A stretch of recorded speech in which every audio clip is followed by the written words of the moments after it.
हमारी zero tolerance की नीति शुरू से रही और जो काम हमने किया है इतने कम उम्र में 28 साल के उम्र में लोगों को अंदाजा नहीं था ये किस प्रकार से इतना काम हुआ है। और ये जो FIR जो हुआ है इसमें हम यही कहना चाहते हैं कि ये पॉलिटिकली वेंडेटा के हिसाब से बीजेपी के राजनीतिक षड्यंत्र, अमित शाह और नरेंद्र मोदी जी के षड्यंत्र के हिसाब से ये केस कराया गया है। हमें पता नहीं कि लालू जी से तो ये लोग डरते थे, लेकिन इस 28 साल के नौजवान से भी इन लोगों को अपना पड़ रहा है, ये हमारे समझ में नहीं है।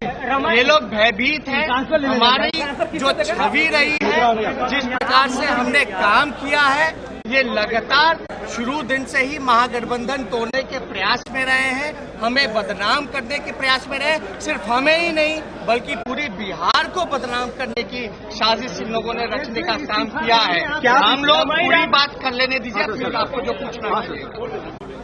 हमने किस बात की?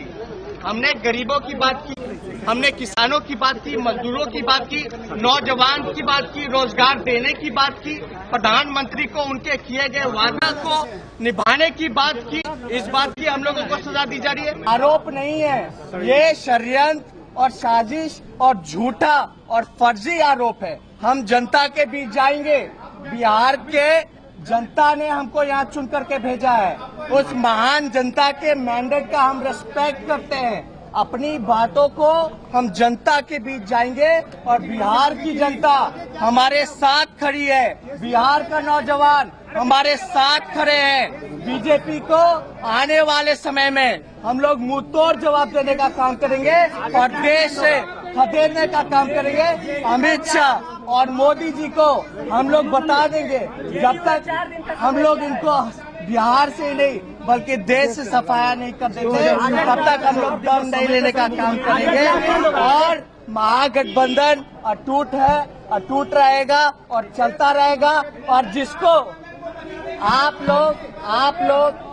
लोग कुछ बीजेपी शासित जो बीजेपी माइंडेड मीडिया है, जो कई गुंडे जो मीडिया में आ गए हैं, उनको दिन पर दिन जो निराशा हो रही है कि ये गठबंधन टूट नहीं रहा, उनके लिए हम और मोदी जी को हम लोग बता देंगे, जब तक हम लोग इनको बिहार से नहीं बल्कि देश से सफाया नहीं कर देते, तब तक हम लोग दम नहीं लेने का काम करेंगे।